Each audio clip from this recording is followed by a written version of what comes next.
I tell you, one of the most interesting jobs I ever had was in Japan. Most kids get this job when they're 16.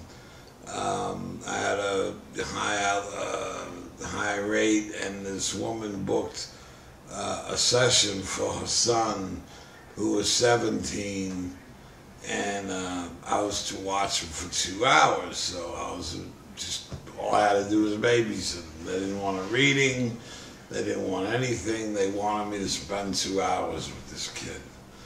So I thought it was a piece of cake, and the parents leave, and they're going on their shopping spree, and the kid seemed very meek, very mild, and he leaned over to my translator, and he whispered something in her ear, and she softly said, I said, well, what did he say? He said, he's gonna kill you, right? So I'm like, he's gonna kill me? He's gonna kill me? Does he have a gun or something? I'm like panicking again. He has a knife, so I'm like, I edge out, I'm getting towards the door, and it was crazy. So what happened was, it turns out that the parents didn't know how to deal with him, but they left him with me because he was possessed. And it was one of the first possessions that I ever really worked on. So it was a little bit freaky to me. I usually worked on possession cases with Dr. Holzer, who's an expert who's written 104 books on paranormal and exorcisms. And at one point he was even in Ripley's Believe It or Not for, exorcisms and psychics that are real. And what he really was there to is to debunk in court, people that they were possessed, and that's why they committed a murder, and then he would debunk that. So, I was a little skeptical myself about exorcisms, and all he kept saying is that he was sent by the devil to kill me.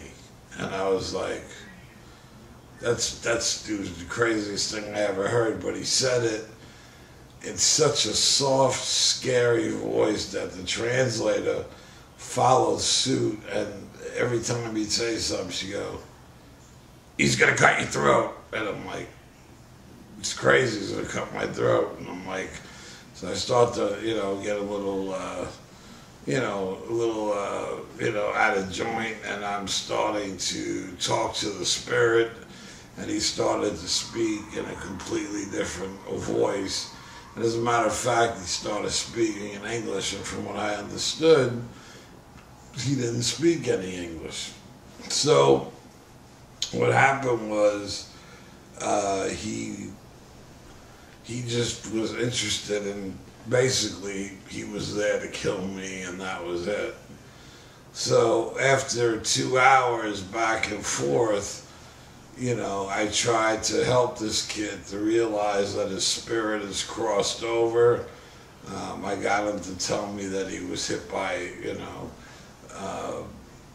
a train, and, he was almost killed, and even a train couldn't stop his ways, his evil ways from taking the lives of people around him.